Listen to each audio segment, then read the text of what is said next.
Desde luego tengo mucho gusto en estar con ustedes. Espero que sea útil lo que voy a mostrar, lo que voy a tratar con ustedes. Y pues para no prolongar, empezaríamos.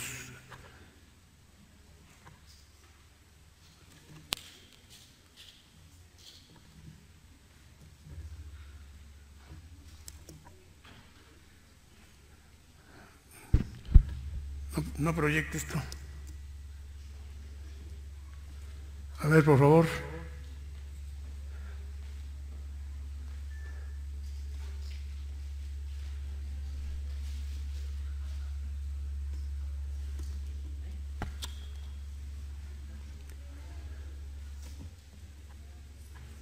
Por favor. No está proyectando.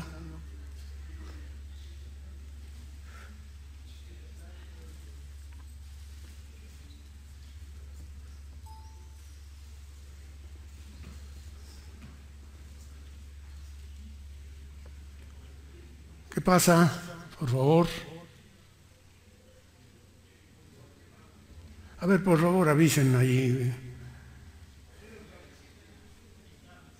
Ahí está ya.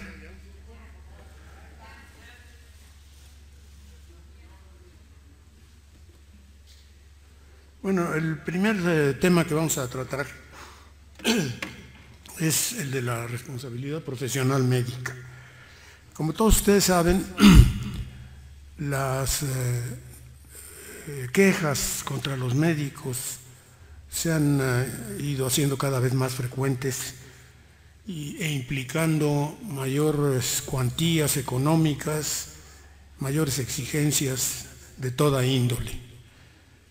En principio, la queja que recibe un médico siempre es desagradable, siempre es agresiva al propio médico, independientemente de que el médico en su fuero interno pueda considerar que haya o no haya razón para ella. Este es el primer impacto. Y desde luego implica también un demérito en el prestigio del propio médico. Entonces, creo que es conveniente tener muy en mente que la actividad médica, la profesión médica, es una profesión de servicio que no puede garantizar resultados, pero que sí debe cubrir las expectativas de atención del paciente. Esto es fundamental. Tenemos la necesidad de convencernos de que finalmente el paciente, llegado el momento, tiene derecho también a manifestar sus molestias, sus inconformidades. Desde tiempos inmemoriales, prácticamente desde que existe la actividad médica, llámese como sea, tenemos que al cuerpo humano se le han atribuido valores. El Código de Hammurabi era muy categórico, muy riguroso, establecía penas muy serias, muy graves en contra de los, vamos a llamarlos médicos o personal de salud de aquel entonces. Estos castigos, porque en realidad tenían un carácter punitivo, vengativo, llegaban al extremo de mutilaciones, de amputaciones e inclusive de la muerte. Entonces tenemos ahí esto, desde legislaciones muy antiguas, se ha atribuido un valor económico al desprendimiento de determinados órganos o la muerte. Si bien damos por sentado de que la vida y los órganos, las partes del cuerpo humano no tienen un precio, no tienen un valor económico, estrictamente hablando, una vez que se dio el daño, no hay manera de repararlo directamente, específicamente. Entonces se cayó desde aquel entonces en alguna prestación propiamente económica o de otro tipo, como por ejemplo el quedar en condición de esclavo o de sirviente del sobreviviente de aquel paciente que había muerto, o si se trataba del propio paciente el que había resentido el daño. En las leyes mosaicas, según fueran las diversas lesiones o la muerte, eran las compensaciones que tenían que pagarse o sufrirse. Hasta nuestros días esto es válido. Hay tablas en la Ley Federal de Trabajo y en algunas otras instituciones legales que determinan de manera arbitraria, nunca podríamos estar satisfechos, una retribución económica según sea la pérdida. Acuérdense de la famosa ley del talión, aquella de ojo por ojo, diente por diente, que finalmente llegó a ser desechada porque las personas que habían sufrido la pérdida o el daño finalmente no encontraban en este intercambio de daños víctima-victimario, no encontraban un beneficio. En el derecho germánico se encuentra el pago económico en lugar de la represalia. Es una etapa no solo de la medicina, también del derecho, en donde la etapa vindicativa es sustituida por una retributiva. La ley sálica es una tabla de valores para las diferentes partes del cuerpo o por la muerte de las personas. Libertad y obligación son los conceptos en los que descansa la responsabilidad. Ante todo, para ser responsable se necesita ser libre, es decir, tener arbitrio propio, arbitrio libre, para que la voluntad sea consciente en la ejecución de los actos por los cuales se tiene que responder. Ahí está la palabra responder, es decir, hay que contestar a esa denuncia, a esa queja, de una manera directa a quien la hace. Responsabilidad viene del latín responsum, de respondeo, que quiere decir responder, contestar. Responsable entonces significa hallarse obligado a dar una respuesta si llega el momento de ello. En filosofía es la cualidad y condición de la persona libre y consciente del valor de su conducta y de sus actos, que como autor o causante de ellos está obligado a responder ante sí mismo, ante su propia conciencia y ante los demás hombres como parte integral de un grupo social. Es la obligación que se impone a toda persona de reparar, compensar y satisfacer de manera justa y de grado diverso, según sea la cualidad y calidad del perjuicio. Evidentemente, tiene que haber una proporcionalidad del daño ocasionado libremente a un tercero, o bien por haber cometido un acto ilícito, ya sea un acto no permitido ni moral ni legalmente, o bien por haberse abstenido de cumplir con la ley moral, civil o penal. Es un principio de la ley, del derecho, que los delitos se pueden cometer de dos maneras, actuando o dejando de actuar, lo que se dice por acción o por omisión. Ambas conductas, la activa o la de omisión, pueden terminar en un daño, pueden terminar en un perjuicio al paciente. Esta definición habla de lícito o ilícito. Lícito es aquello que está acorde con la ley, es aquello que se puede hacer conforme a la ley. Ilícito sería lo que no lo está. Y en principio, salvo excepciones, por fortuna verdaderas excepciones, el cuerpo médico, el grupo médico, la comunidad médica difícilmente cae en una ilicitud. Generalmente se trata de una conducta lícita que tiene un exceso o que tiene un defecto, y de ahí viene el daño al paciente. En definición legal se dice que la responsabilidad médica es la comisión de un delito durante o con el ejercicio de la profesión. Entonces hay dos tipos de delitos ya en esta disyuntiva, en este binomio. en donde tendríamos el delito voluntario y el delito involuntario o imprudencial. Otra vez, soy un convencido, la profesión médica difícilmente, excepcionalmente, se da la acción deliberada, voluntaria, para lesionar, para producir un daño a un paciente.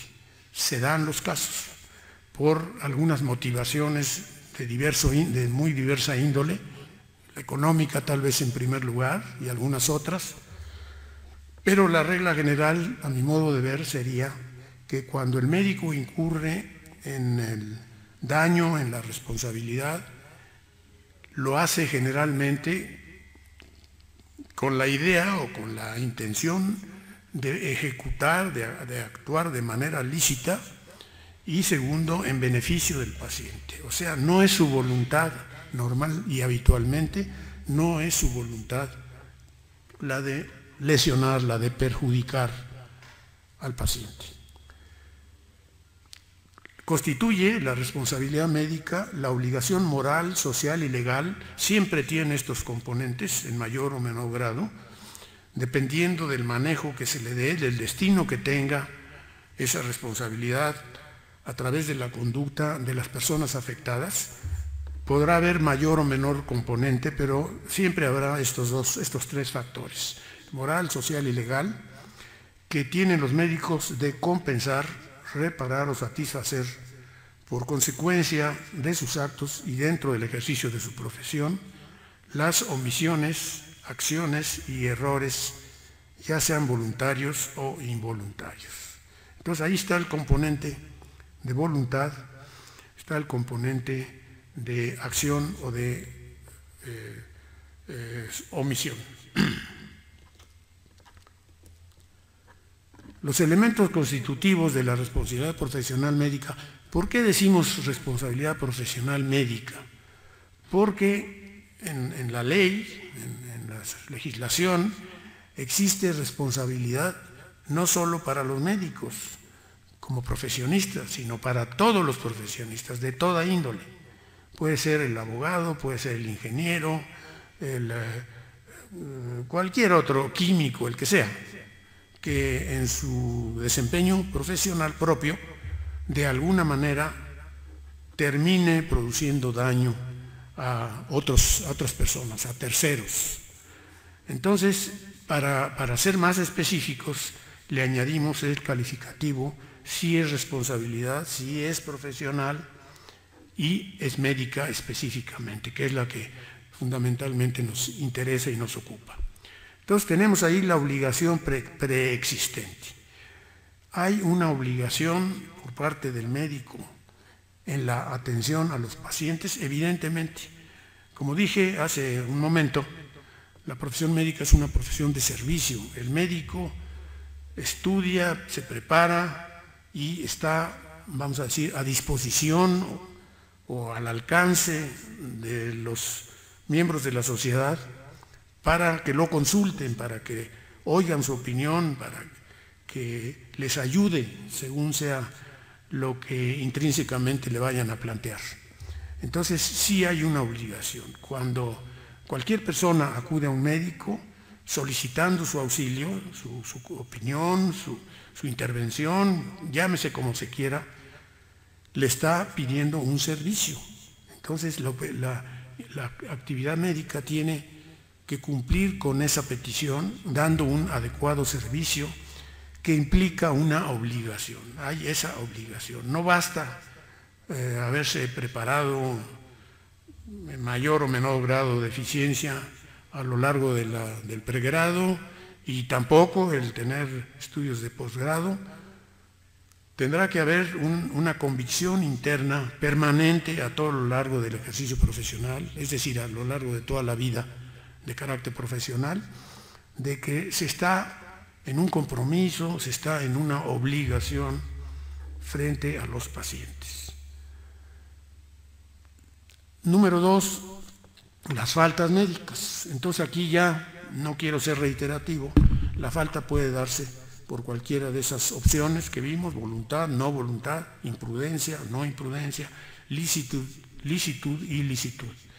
Y por último, lo que desencadena la protesta, la queja, la exigencia, la denuncia ante autoridades competentes de carácter legal por el perjuicio ocasionado. Es interesante, es conveniente aceptar que la ley considera al perjuicio con un criterio muy amplio. Se centra en el término de lesión. La lesión tiene tres componentes que compaginan con la división, con la definición internacional de la salud.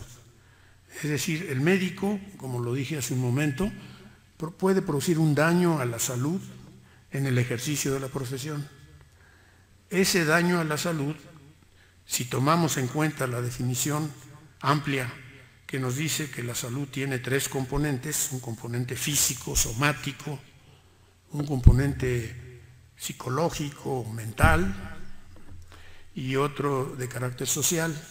Entonces, tomando ese concepto, esa definición, es conveniente que se entienda, y a veces esto no lo mantiene vivo el propio médico y menos todavía el abogado, llámese Ministerio Público, llámese juez, que tienen un concepto más cerrado, más circunscrito, y piensan que lesión nada más es aquella que se manifiesta físicamente en el cuerpo de la persona, que tiene cierto grado de objetividad.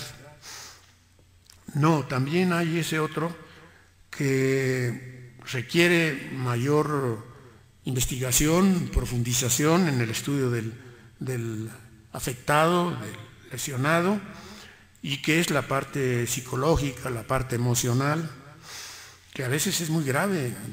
Voy a citar así de golpe la violación sexual.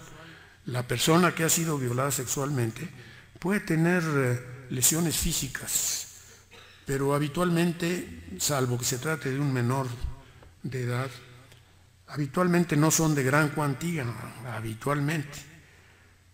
Pero el daño psicológico es muchas veces para toda la vida. Y entonces eso es una lesión que se le produce durante ese delito. Si esto lo traspolamos y lo colocamos en el campo médico, bueno, pues ahí también, ¿verdad? Si una determinada intervención quirúrgica desemboca, desgraciadamente, en una incapacidad permanente, pues esto va a afectar al paciente afectado, al paciente lesionado, al paciente mal manejado, lo va a afectar por el resto de su existencia. Y por último, ese componente social que es todavía más difícil a veces de definir, pero que existe. Cuando el joven, por las lesiones que sufrió en el manejo que se le hizo de carácter médico, ya no va a poder ir a la escuela, ya no va a poder practicar determinado deporte. En fin, esto implica también un componente social. Se separa de su grupo de amigos, de compañeros, y esto pues conjunta una repercusión social muy importante. De modo que eso hay que tenerlo también en cuenta. No es nada más lo somático, que evidentemente es lo más claro, lo más aparente. Lo que ya habíamos dicho, los delitos intencionales o voluntarios, que tal vez sea más fácil de entender, y los no intencionales o de imprudencia. A este término de imprudencia a veces se le puede cambiar, puede hablarse de negligencia, de descuido, de ligereza, etcétera, etcétera. Se incurre en responsabilidad médica por acción, por omisión. Ya dijimos, hay acción cuando el acto ejecutado va contra la obligación pactada o intencionalmente se viola la norma prohibitiva. Hay responsabilidad por omisión cuando no se hace lo que es necesario o conveniente, o cuando se deja de hacer. Ahí hay otro doble juego de términos, ¿verdad? La omisión es a veces no hacer lo que es necesario o conveniente, o a veces se deja hacer lo que se debe. Entonces ahí tenemos, son matices que tendrán que valorarse para llegar a una cuantificación y cualificación. ¿Qué tan graves son? ¿Qué tanta repercusión? ¿Qué significan el día de mañana en la reparación? Hay una definición tradicional que es de carácter cualitativo, en donde se tienen en la parte media, números 2 y 3, las graves y las leves. Y en la parte primera, número 1, las gravísimas, que serían las de casos extremos, o las cuartas, en donde las de número 4, que se colocan ahí dando a entender que son voluntarias, pero que no tienen una gravedad propiamente dicha, que el día de mañana ante los ojos del paciente pudieran ser interpretadas como tales, pero que finalmente menos, mejor dicho, menos que leves, que también a veces se les llama levísimas, pues son de carácter mínimo, generalmente de nula repercusión. Ahí están los sinónimos que podríamos acomodar. Algunos no son estrictamente sinónimos. Bueno, ya sabemos que gramaticalmente los sinónimos perfectos casi no existen.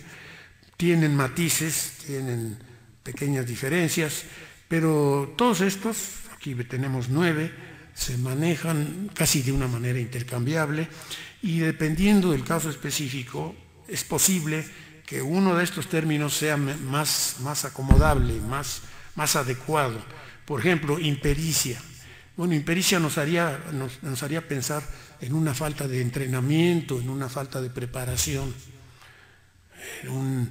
Un médico recién titulado es posible que esté más expuesto a caer en impericia que un médico que ya tiene toda una vida de experiencia. Morosidad, apatía. Bueno, ahí tenemos también algunos componentes. Descuido, negligencia. Bueno, negligencia claramente nos habla de una falta de atención seria, grave. Entonces ahí están, se usan en la terminología médico-forense y se aplican en el caso específico de acuerdo con lo que propiamente se quiera manifestar, según las circunstancias en que se dio dicha responsabilidad. Hay, como casi en todos los términos de concepto, de criterio, hay una serie de posibilidades en donde a veces lo mejor es acomodar conjuntando. El concepto de moral, responsabilidad moral, es el más amplio, es mucho más amplio que el del derecho. Antes que el derecho existió la moral, antes que la moral existieron las costumbres, y entonces lo moral sería lo genérico y el derecho ya caería en lo específico. La moral pues, es muy amplia, es muy variable, es pues, casi diríamos individual. En cambio el derecho no, el derecho está objetivado, plasmado en documentos que tienen una obligatoriedad, están las normas del derecho están ahí para que se cumplan, y si no se cumplen, el gobierno, la autoridad, están para obligar a su cumplimiento o en su caso, en su momento, a sancionar. Cuando se viola una norma de derecho, se incurre en una sanción. Cuando se viola una norma de moral, se incurre en una reprobación. A veces la reprobación puede ser muy seria, muy importante, puede afectar a quien la recibe, por ejemplo, en el terreno de lo religioso, una reprobación con una amenaza de separación del gremio religioso de que se trate. Si la persona en cuestión es creyente, sincera, le puede representar grave daño moral, grave daño afectivo también. En la responsabilidad moral, el individuo tiene su propio tribunal en su conciencia, donde podrá engañar a los demás, pero no podrá engañarse a sí mismo. La responsabilidad moral del médico es la obligación de dar cuenta de sus propios actos ante sí y ante la sociedad. La legal es una faceta de la moral que siempre es más amplia, estricta y severa. La responsabilidad jurídica puede ser de dos clases, civil y penal. Esto es importante porque vamos a comentar en un momento que cuando el médico es llevado a los tribunales puede ser bajo estas dos modalidades, bajo una de ellas dos, o a veces se concatenan. Tanto en una como en otra, lo importante es el daño ocasionado, ya que la responsabilidad es distinta. Existe también la responsabilidad colectiva, donde se obliga al profesional como parte integrante de la sociedad a cooperar al bien común. La responsabilidad médica debe entenderse como la necesidad de reparar ante la sociedad las infracciones de las leyes penales. Las leyes penales, como su nombre lo dice, pertenecen al derecho penal, especialidad del derecho, que, como otra vez repito, se dice en la palabra, es aquel derecho que maneja penas, que maneja sanciones. Es decir, una vez que se aplican las leyes de carácter penal, lo inmediato, lo siguiente, es la pena, la sanción, el castigo, de ahí el nombre. Sometiéndose el médico autor de tales infracciones a las penas establecidas por la ley. Estas penas claramente son establecidas por la ley, o sea, los juzgadores, los jueces, no pueden determinar por sí mismos, a su libre arbitrio, no pueden determinar qué pena se le pueda imponer a determinada persona, por más que esté claro la infracción que cometió. Tiene que ser dentro de un ámbito legal, dentro de lo que dicen las leyes, y que se ajuste a la conducta que se está atribuyendo en un sentido o en otro al profesional de la medicina. El médico que, valiéndose de su profesión, lleva a cabo actos que caen dentro del marco de la acción penal, debe responder por los hechos que ha ejecutado o por las omisiones cometidas. Como ya decíamos, afortunadamente esto es poco frecuente, pero se da, desgraciadamente se da. Cuando deliberadamente, vamos a decir, se lleva al quirófano a una persona a simular una intervención quirúrgica, definitivamente allí habría una mala intención, una voluntad de perjuicio, y esto caería en el ámbito de lo penal. Tenemos la responsabilidad civil. En la responsabilidad civil, desde luego, también hay sanciones, pero son sanciones que no están expuestas a lo que se llama pena corporal. Es decir, el que cometió la conducta de responsabilidad penal puede ser llevado a prisión, y esto se conoce como pena corporal, o puede sufrir una multa, o puede tener un castigo en determinada abstención de conducta o de ubicación topográfica o geográfica. No puedes ir a tal lugar durante tanto tiempo, ahí donde está la víctima no puedes tú aparecerte, llámese el hogar, llámese el sitio de trabajo o la población. Entonces hay ese enfoque, es mucho más seria, mucho más de mayor afectación la sanción penal. La sanción civil, generalmente, para decirlo en una palabra, generalmente queda en una retribución, en una compensación de carácter monetario. Claro que esto no le quita gravedad, por supuesto que sí. Dentro de esa responsabilidad civil hay dos grandes tipos, la contractual y la extracontractual.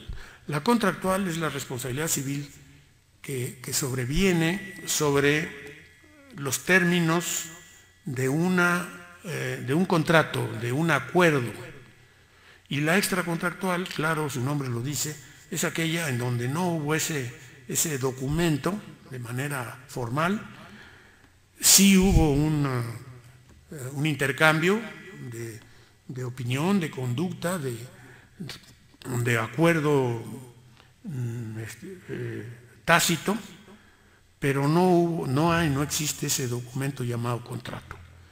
Evidentemente la contractual es mucho más grave, está plasmada por escrito, está a la vista de los juzgadores, no hay manera de negarla, y bueno, pues conforme a lo que se haya plasmado en ese contrato, será la sanción, será, bueno, primero la responsabilidad y luego la sanción, que vuelvo a decir, generalmente es de carácter económico, pudiéndose dar circunstancias o casos en los que en lugar de pagar o de dar cierta cantidad de dinero, se haga una reposición cuando esto es posible. Por ejemplo, si se trató de no sé, vamos a pensar en un vehículo, pues se puede reponer con un vehículo de las mismas características que aquel que se vio afectado en la conducta esa del contrato. Y en la extracontractual, bueno, pues ahí tiene que ser mucho más aguda, mucho más hábil la intervención de los juzgadores para poder llegar a una conclusión de qué es lo que procede, a quién, yo juzgador, a quién le voy a creer o a quién le voy a dar la razón, a A o a B. Por supuesto, cada uno defiende sus propios puntos de vista y entonces ahí es más difícil, pero sí hay mecanismos, sí hay forma de que estas autoridades legales, apoyándose en leyes no directamente conectadas, pero sí de manera indirecta o secundaria, sí pueden lograr un juicio, una sentencia que finalmente resuelva el problema. La contractual se basa en el incumplimiento de la obligación pactada. La extracontractual, también llamada objetiva, la fuente de esta es la ley y se indemniza el daño por sí mismo sin necesidad de que se incurra en el incumplimiento involuntario. A veces finalmente ya no importa saber si hubo o no hubo incumplimiento, lo importante es que se llegue a un acuerdo de las partes y que se resuelva la situación. Bueno, este aspecto es conveniente tal vez en este momento subrayarlo, porque a veces el médico piensa que se le viene el mundo encima cuando tiene una demanda encima también, y que se va a ir a la cárcel y que le van a meter una multa catastrófica. El camino del arreglo civil es mucho más benigno. En este, ya lo dijimos, puede haber entendimiento, puede haber intercambio y generalmente se desemboca de una manera más favorable o menos perjudicial. En nuestra legislación, la reparación del daño debe consistir en el restablecimiento de la situación anterior a él, cuando esto es posible. Cuando sea imposible, el pago de daños y perjuicios. ¿Qué fue lo que se dañó? ¿Qué bienes se dañaron? ¿Hay manera de reponerlos? ¿No hay manera de reponerlos? Colateralmente a esos daños, además, se dejó de percibir o se dejó de ganar determinada cifra o determinada oportunidad, etcétera, etcétera. Eso sería lo que se refiere a daños y perjuicios.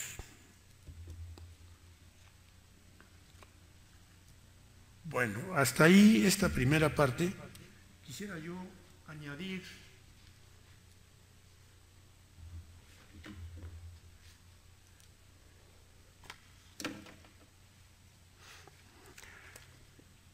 en tratándose de disposiciones legales, es conveniente que se conozcan de manera textual.